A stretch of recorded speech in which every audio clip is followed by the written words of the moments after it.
En este capítulo vamos a hacer un estudio general de las funciones trigonométricas, pero antes vamos a hacer un pequeño repaso de trigonometría.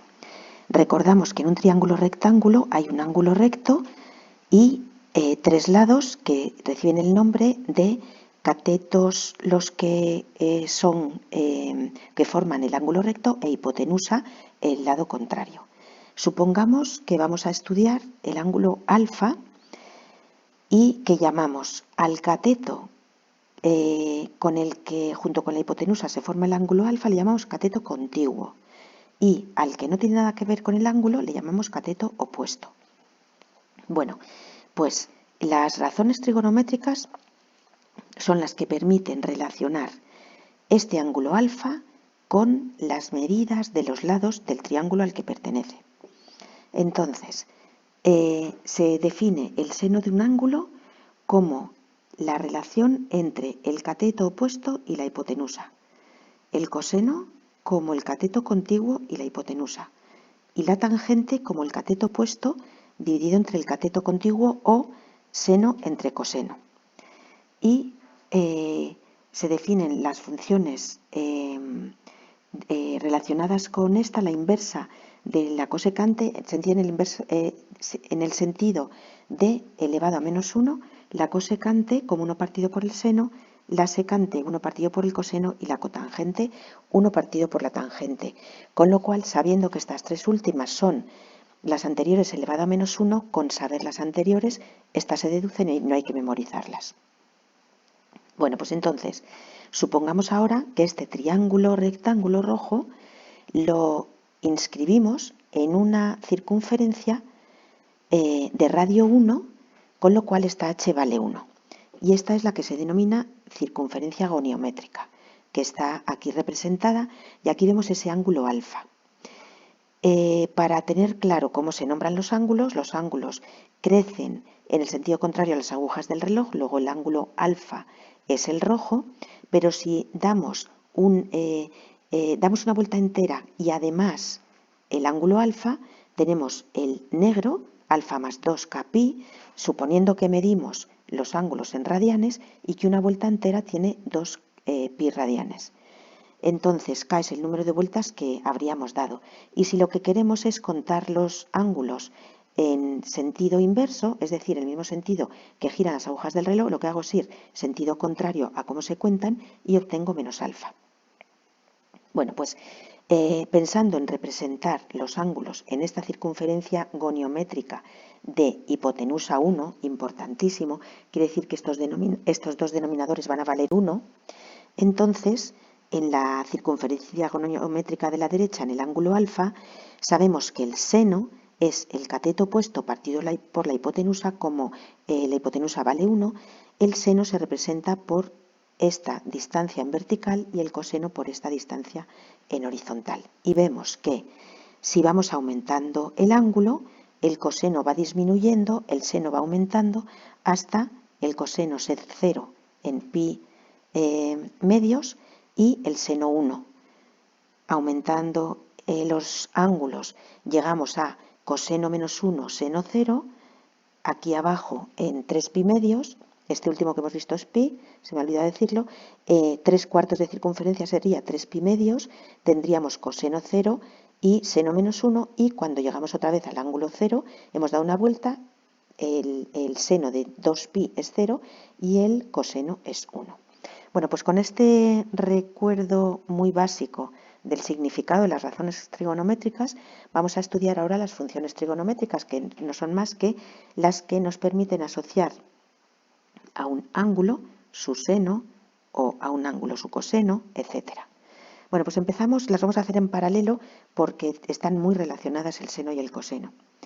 Entonces, empezamos. La función seno es igual a seno de x, y las características que conocemos a priori observando la función son que el dominio es todos los reales, puesto que siempre puedo calcular el seno de cualquier ángulo, valga lo que valga. El recorrido, en cambio, oscila entre menos 1 y 1. En el seno, el menos 1 se cumple en 3 pi medios y el 1 se cumple en pi medios, arriba, 90 grados. Bueno, Como cada 2pi radianes se vuelve a repetir todo, la función es periódica de periodo 2pi. Es decir, el seno de x es el seno de pi más un número entero de vueltas, donde este número entero de vueltas se representa con esta k que pertenece al conjunto de los enteros. Y además es impar, porque se cumple que si cambio la x por menos x, obtengo menos la función. Y al ser impar, sabemos que es simétrica con respecto al origen de coordenadas, el punto 0, 0. Y ahora hacemos una pequeña tabla de valores, como siempre, y podríamos representar esta función. Esa función es la función verde. El seno de 0 es 0, el seno el seno de pi medios es 1, el seno de pi es 0. Como está representado en el eje de abscisas los números reales, es más difícil ver dónde están los radianes, pero bueno, se observa que la función es, su periodo es exactamente este y luego se repite. Podría copiar y pegar a izquierda y derecha y obtendría el resto de la función. Bueno, vamos con la función coseno. Se parece muchísimo. El dominio también es R, el recorrido también está entre menos 1 y 1, pero en cambio ahora el coseno, el 1 se alcanza en 0 y cualquier número entero de vueltas, y el menos 1 se alcanza en pi y cualquier número entero de vueltas. Es decir, en 180 grados y cualquier número entero de vueltas. Es periódica de periodo 2pi también, porque el coseno de pi es el mismo que el coseno de x es el mismo que x más un número entero de vueltas.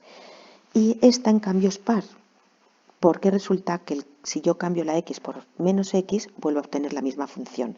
Es decir, doblando por el eje y el papel, obtengo, se me solaparían mirando al trasluz las gráficas que me quedan a izquierda y a derecha. Es decir, es simétrica con respecto a este eje. Y damos una pequeña tabla de valores y podemos dibujar también, y es esta gráfica azul, que vemos que es simétrica con respecto al eje de ordenadas. Y bueno, además aquí decimos que se puede comprobar gráficamente que se puede obtener el coseno de x como una traslación horizontal del seno, me he equivocado, y viceversa. Porque vemos que si yo muevo el seno pi medios hacia la izquierda, es como si estuviera calculando el coseno de x más pi medios. Luego, por una traslación horizontal, puedo pasar de una a otra.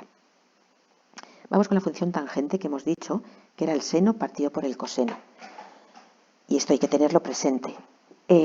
Las características que conocemos de esta función es que su dominio no es todos los reales, puesto que al tener como denominador el coseno, la función no existirá donde el coseno se anule.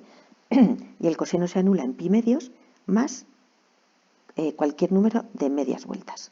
¿Vale? Arriba y abajo, arriba y abajo. Y ya hemos dicho que no existe esta función cuando el coseno de x es igual a 0. Por eso hay asíntotas verticales en todas estas zonas y la función, no la puedo pintar, no sé por qué, bueno, y la función no llega a tocar esas líneas verticales. Ahora sí que escribe, bueno, pues estos serían asíntotas verticales a las que la función no llega a tocar nunca. Bueno, la imagen es todos los reales, porque se ve que la y toma cualquier valor. En cualquiera de estas ramas crece indefinidamente hacia abajo y hacia arriba. En este caso, el periodo también es una función periódica porque se repite todo el rato esta forma y de periodo pi. Bueno, pues he estropeado esto, voy a ver si lo puedo arreglar. Vale. Pues es periódica de periodo pi. Y esta es impar porque la tangente de menos x me da la menos tangente de x. Bueno, hay veces que no le da la gana de pintar. Bueno, pues en este caso es impar, es decir, si yo tengo es simétrica con respecto al origen de coordenadas, si yo tengo aquí una x y una y, si pongo la menos x, tengo menos y, y así todos los puntos. Bueno, si se podría representar también las otras tres, pero son menos importantes, por lo menos es más importante conocer estas tres primeras, pero sí que vamos a ver las funciones arco. Las funciones arco se definen como funciones inversas de las trigonométricas, es decir, cuando decíamos que la función inversa lo que hace es pasarme de, la función directa pasa del origen, o sea, del dominio A al recorrido B, la función inversa, esta es f menos 1, teniendo estos valores de B, consigo los de A. Es decir, teniendo el seno, el coseno, la tangente de un ángulo, las funciones arco me dan el ángulo, lo que era antes el argumento. O sea, lo que es el argumento de la función trigonométrica. Bueno, pues como funciones inversas de las trigonométricas, cada una es simétrica a su función directa con respecto a la recta y igual a x. Y el dominio de una coincide con el recorrido de la otra. He representado aquí la función arco-seno.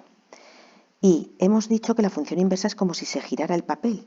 Vamos a ver si soy capaz de girar. Si giramos hacia la izquierda, se convierte en la función seno, porque el seno haría así y haría así. ¿De acuerdo? Y lo que hacemos para cuando vemos las funciones inversas es que son simétricas con respecto a la recta y igual a x. Vamos a deshacer este giro y vamos a ver ahora cómo queda. A ver, ahora vamos hacia la... No, lo giro para el otro lado, como era de esperar. Hacia la derecha y otra vez hacia la derecha y obtenemos la que teníamos antes. Y entonces vemos que si una, aunque no hayan quedado solapadas, ¿vale? Si una es así, la otra es así, se repetirían estas ondas y serían simétricas con respecto a la recta que pasa por aquí. Es que se ha quedado descuadrado, ¿vale? Una cosa así. Bueno, pues con saber esto sobre las funciones arco es suficiente. Simplemente es saber que si aquí tengo un ángulo y las funciones trigonométricas me dan aquí el seno, el coseno, la tangente, las arco, teniendo aquí el seno, coseno, tangente, consigo el ángulo del que provenían. Pues aquí lo dejamos.